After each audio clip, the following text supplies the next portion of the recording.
Rebels team ಸಮರಕ್ಕಿಳಿದಿದೆ. ಇದರ ಹೋರಾಟ ಮುಂದುವರಿಸಲೇಬೇಕು ಅಂತ ಹಾಗೂ ರಾಜ್ಯ ಬಿಜೆಪಿಯಲ್ಲಿ ಆಗ್ತಾ ಇರುವ ವಿಚಾರಗಳ ಬಗ್ಗೆ ವರಿಷ್ಠರ ಮುಂದೆ ಇಡಲೇಬೇಕು ಅಂತ ಯತ್ನಾಳ್ ಟೀಮ್ ಕೂಡ ಸಜ್ಜಾಗಿದೆಯಂತೆ. ಮೊನ್ನೆ ವಿಜೇಂದ್ರ ಅವರು ಒಂದಷ್ಟು ವಿಚಾರಗಳನ್ನ ಪ್ರಸ್ತಾಪ ಮಾಡಿದ್ರು. ಈಗ ಯತ್ನಾಳ್ ಅವರ ಸರದಿ ಏನಾಗ್ತಾ ಇದೆ ನೋಡೋಣ. ಅದಕ್ಕೆ ಸಂಬಂಧಪಟ್ಟಂತಹ ಒಂದು ರಿಪೋರ್ಟ್ ಇದೆ, ಬನ್ನಿ ನೋಡ್ಕೊಂಡು ಬರೋಣ.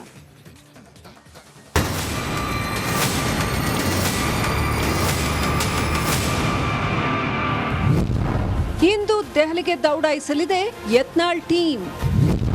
ರಾಜ್ಯ ಬಿಜೆಪಿ ಕುರಿತ ವರದಿ ಕೊಡ್ತಾರ ರೆಬಲ್ಸ್ ಟೀಮ್.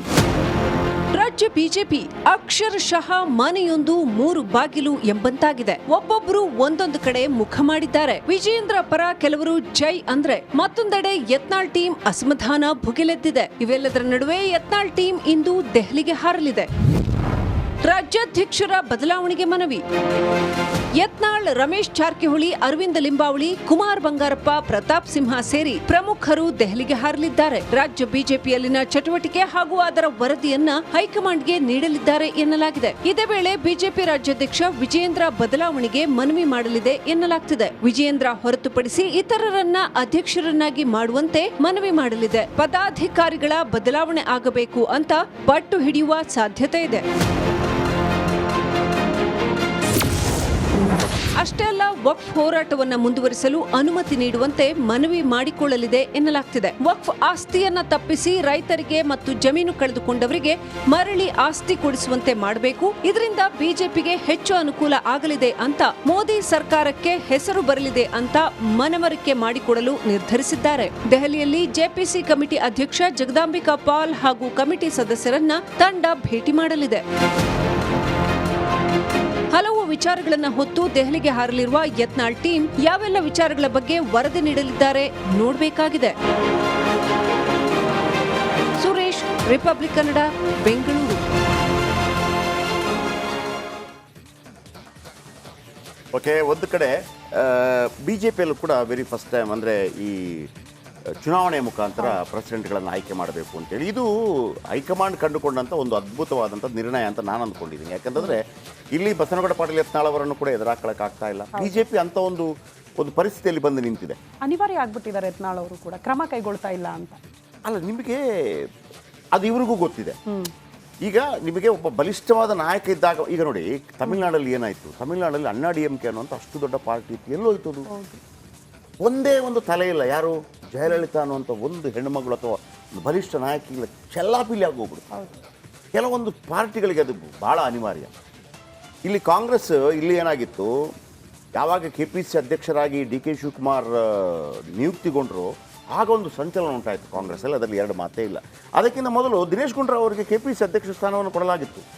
ಅವರು ಅಕ್ಷರಶಃ KPCC ಆಫೀಸ್ಗೆ ಬೀಗ ಹಾಕ್ಬಿಟ್ಟು ನನ್ನಿಂದ ಆಗಲ್ಲ ಅಂತ ಕೊಟ್ಬಿಟ್ಟು, ಅಂದರೆ ಅವರ ಇದಕ್ಕೆ. ಆಮೇಲೆ ಇವತ್ತು ಬಸನಗೌಡ ಪಾಟೀಲ್ ಯತ್ನಾಳ್ ಒಂದು ಕಡೆ ಹೋರಾಟ ಮಾಡ್ತಾರೆ, ನನ್ನನ್ನು ಮಾಡಿ ಮತ್ತೊಂದು ಮಾಡಿ ಅಂತೇಳಿ ಒಂದು ಮೂರನೇ ಐಡಿಯಾವನ್ನು ಹೈಕಮಾಂಡ್ ತೆಗೆದುಕೊಂಡು ಬಂದಿದೆ. ಏನಪ್ಪ ಅಂತಂದರೆ ಮಂಡಲ ಪಂಚಾಯಿತಿ, ಮಂಡಲ BJP ಮಂಡಲ ಅವ್ರದ್ದು ಒಟ್ಟು 37 ಇದೆ. ಏನು ಸಂಘಟನಾ ಇದು ಲೆಕ್ಕದಲ್ಲಿ 31 ಜಿಲ್ಲೆ ಆಗಿದ್ರೂ ಕೂಡ 31 ವಲಯ ಅಂತಿದೆ. ವಲಯ ಜಿಲ್ಲಾ ಇದು ಅಧ್ಯಕ್ಷರು ಅವರನ್ನೆಲ್ಲ ವೋಟ್ ಮಾಡಿ ತಗೋತಾರೆ ಅಂತ. ಆ ವೋಟಿಂಗ್ ಪ್ರಕಾರ ನಡೆದರೆ ಯಾರು ಅವರನ್ನು ಓಲೈಸಿರ್ತಾರೋ ಅದು ಸ್ವಲ್ಪ ವಿಜೇಂದ್ರ ಅವರಿಗೆ ಲಾಭ ಆಗ್ಬೋದು ಅಂತ ಅನಿಸುತ್ತೆ. ನೀವು ವೋಟ್ ಪ್ರಕಾರ ಬಂದಾಗ ಯಾರು ಏನು ಮಾಡೋಕ್ಕಾಗಲ್ಲ, ಒಪ್ಕೊಳ್ಳೇಬೇಕು ಪ್ರಜಾತಂತ್ರ ವ್ಯವಸ್ಥೆಯಲ್ಲಿ.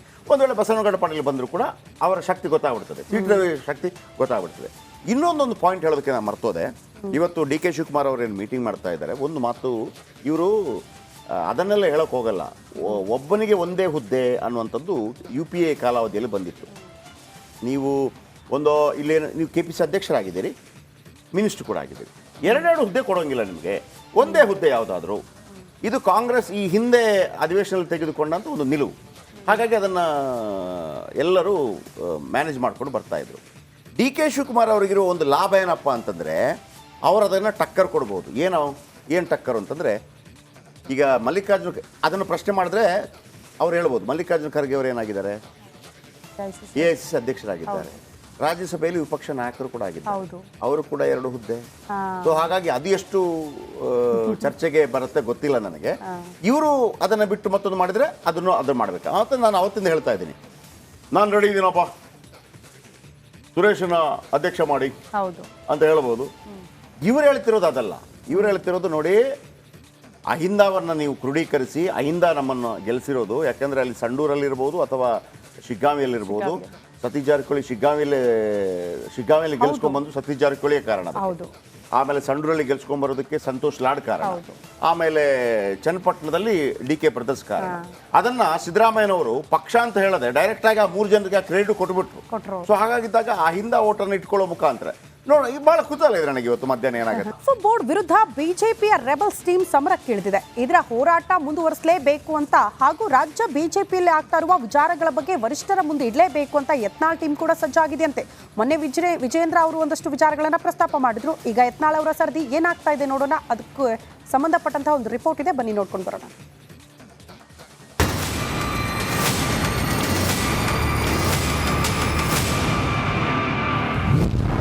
ಇಂದು ದೆಹಲಿಗೆ ದೌಡಾಯಿಸಲಿದೆ ಯತ್ನಾಳ್ ಟೀಮ್. ರಾಜ್ಯ ಬಿಜೆಪಿ ಕುರಿತ ವರದಿ ಕೊಡ್ತಾರ ರೆಬಲ್ಸ್ ಟೀಮ್. ರಾಜ್ಯ ಬಿಜೆಪಿ ಅಕ್ಷರಶಃ ಮನೆಯೊಂದು 3 ಬಾಗಿಲು ಎಂಬಂತಾಗಿದೆ. ಒಬ್ಬೊಬ್ರು ಒಂದೊಂದು ಕಡೆ ಮುಖ ಮಾಡಿದ್ದಾರೆ. ವಿಜೇಂದ್ರ ಪರ ಕೆಲವರು ಜೈ ಅಂದ್ರೆ, ಮತ್ತೊಂದೆಡೆ ಯತ್ನಾಳ್ ಟೀಮ್ ಅಸಮಾಧಾನ ಭುಗಿಲೆದ್ದಿದೆ. ಇವೆಲ್ಲದರ ನಡುವೆ ಯತ್ನಾಳ್ ಟೀಮ್ ಇಂದು ದೆಹಲಿಗೆ ಹಾರಲಿದೆ. ರಾಜ್ಯಾಧ್ಯಕ್ಷರ ಬದಲಾವಣೆಗೆ ಮನವಿ. ಯತ್ನಾಳ್, ರಮೇಶ್ ಜಾರಕಿಹೊಳಿ, ಅರವಿಂದ ಲಿಂಬಾವಳಿ, ಕುಮಾರ್ ಬಂಗಾರಪ್ಪ, ಪ್ರತಾಪ್ ಸಿಂಹ ಸೇರಿ ಪ್ರಮುಖರು ದೆಹಲಿಗೆ ಹಾರಲಿದ್ದಾರೆ. ರಾಜ್ಯ ಬಿಜೆಪಿಯಲ್ಲಿನ ಚಟುವಟಿಕೆ ಹಾಗೂ ಅದರ ವರದಿಯನ್ನ ಹೈಕಮಾಂಡ್ಗೆ ನೀಡಲಿದ್ದಾರೆ ಎನ್ನಲಾಗಿದೆ. ಇದೇ ವೇಳೆ ಬಿಜೆಪಿ ರಾಜ್ಯಾಧ್ಯಕ್ಷ ವಿಜೇಂದ್ರ ಬದಲಾವಣೆಗೆ ಮನವಿ ಮಾಡಲಿದೆ ಎನ್ನಲಾಗ್ತಿದೆ. ವಿಜೇಂದ್ರ ಹೊರತುಪಡಿಸಿ ಇತರರನ್ನ ಅಧ್ಯಕ್ಷರನ್ನಾಗಿ ಮಾಡುವಂತೆ ಮನವಿ ಮಾಡಲಿದೆ. ಪದಾಧಿಕಾರಿಗಳ ಬದಲಾವಣೆ ಆಗಬೇಕು ಅಂತ ಪಟ್ಟು ಹಿಡಿಯುವ ಸಾಧ್ಯತೆ ಇದೆ. ಅಷ್ಟೇ ಅಲ್ಲ, ವಕ್ಫ್ ಹೋರಾಟವನ್ನ ಮುಂದುವರಿಸಲು ಅನುಮತಿ ನೀಡುವಂತೆ ಮನವಿ ಮಾಡಿಕೊಳ್ಳಲಿದೆ ಎನ್ನಲಾಗ್ತಿದೆ. ವಕ್ಫ್ ಆಸ್ತಿಯನ್ನ ತಪ್ಪಿಸಿ ರೈತರಿಗೆ ಮತ್ತು ಜಮೀನು ಕಳೆದುಕೊಂಡವರಿಗೆ ಮರಳಿ ಆಸ್ತಿ ಕೊಡಿಸುವಂತೆ ಮಾಡಬೇಕು. ಇದರಿಂದ ಬಿಜೆಪಿಗೆ ಹೆಚ್ಚು ಅನುಕೂಲ ಆಗಲಿದೆ ಅಂತ, ಮೋದಿ ಸರ್ಕಾರಕ್ಕೆ ಹೆಸರು ಬರಲಿದೆ ಅಂತ ಮನವರಿಕೆ ಮಾಡಿಕೊಡಲು ನಿರ್ಧರಿಸಿದ್ದಾರೆ. ದೆಹಲಿಯಲ್ಲಿ ಜೆಪಿಸಿ ಕಮಿಟಿ ಅಧ್ಯಕ್ಷ ಜಗದಾಂಬಿಕಾ ಪಾಲ್ ಹಾಗೂ ಕಮಿಟಿ ಸದಸ್ಯರನ್ನ ತಂಡ ಭೇಟಿ ಮಾಡಲಿದೆ. ಹಲವು ವಿಚಾರಗಳನ್ನ ಹೊತ್ತು ದೆಹಲಿಗೆ ಹಾರಲಿರುವ ಯತ್ನಾಳ್ ಟೀಮ್ ಯಾವೆಲ್ಲ ವಿಚಾರಗಳ ಬಗ್ಗೆ ವರದಿ ನೀಡಲಿದ್ದಾರೆ ನೋಡಬೇಕಾಗಿದೆ. ಸುರೇಶ್, ರಿಪಬ್ಲಿಕ್ ಕನ್ನಡ, ಬೆಂಗಳೂರು.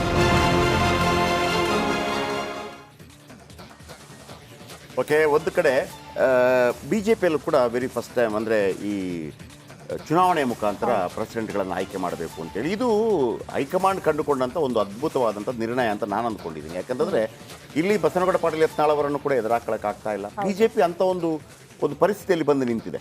ಅನಿವಾರ್ಯ ಆಗ್ಬಿಟ್ಟಿದ್ದಾರೆ ಯತ್ನಾಳ್ ಅವರು ಕೂಡ, ಕ್ರಮ ಕೈಗೊಳ್ತಾ ಇಲ್ಲ ಅಂತ. ಅಲ್ಲ, ನಿಮಗೆ ಅದು ಇವ್ರಿಗೂ ಗೊತ್ತಿದೆ. ಈಗ ನಿಮಗೆ ಒಬ್ಬ ಬಲಿಷ್ಠವಾದ ನಾಯಕ ಇದ್ದಾಗ, ಈಗ ನೋಡಿ ತಮಿಳುನಾಡಲ್ಲಿ ಏನಾಯಿತು, ತಮಿಳುನಾಡಲ್ಲಿ ಅಣ್ಣಾಡಿಎಂಕೆ ಅನ್ನುವಂಥ ಅಷ್ಟು ದೊಡ್ಡ ಪಾರ್ಟಿ ಇತ್ತು, ಎಲ್ಲೋಯ್ತದು? ಒಂದೇ ಒಂದು ತಲೆ ಇಲ್ಲ. ಯಾರು? ಜಯಲಲಿತಾ ಅನ್ನುವಂಥ ಒಂದು ಹೆಣ್ಣುಮಗಳು ಅಥವಾ ಒಂದು ಬಲಿಷ್ಠ ನಾಯಕಿಗಳ ಚೆಲ್ಲಾಪಿಲ್ಲಿ ಆಗೋಗ್ಬಿಡು. ಕೆಲವೊಂದು ಪಾರ್ಟಿಗಳಿಗೆ ಅದು ಭಾಳ ಅನಿವಾರ್ಯ.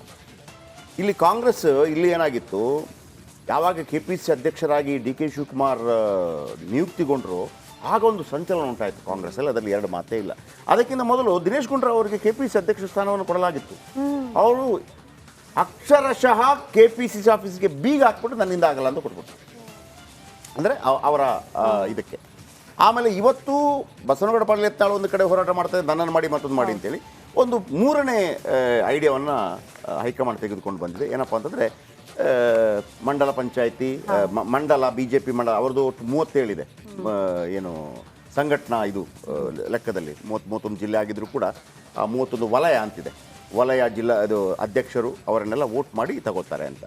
ಆ ವೋಟಿಂಗ್ ಪ್ರಕಾರ ನಡೆದರೆ ಯಾರು ಅವರನ್ನು ಓಲೈಸಿರ್ತಾರೋ ಅದು ಸ್ವಲ್ಪ ವಿಜೇಂದ್ರ ಅವರಿಗೆ ಲಾಭ ಆಗ್ಬೋದು ಅಂತ ಅನಿಸುತ್ತೆ. ನೀವು ವೋಟ್ ಪ್ರಕಾರ ಬಂದಾಗ ಯಾರು ಏನು ಮಾಡೋಕ್ಕಾಗಲ್ಲ, ಒಪ್ಕೊಳ್ಳೇಬೇಕು ಪ್ರಜಾತಂತ್ರ ವ್ಯವಸ್ಥೆಯಲ್ಲಿ. ಒಂದು ವೇಳೆ ಬಸವನಗೌಡ ಪಾಟೀಲ್ ಬಂದರೂ ಕೂಡ ಅವರ ಶಕ್ತಿ ಗೊತ್ತಾಗ್ಬಿಡ್ತದೆ, ಸೀಟ್ನ ಶಕ್ತಿ ಗೊತ್ತಾಗ್ಬಿಡ್ತದೆ. ಇನ್ನೊಂದೊಂದು ಪಾಯಿಂಟ್ ಹೇಳೋದಕ್ಕೆ ನಾನು ಮರ್ತೋದೆ.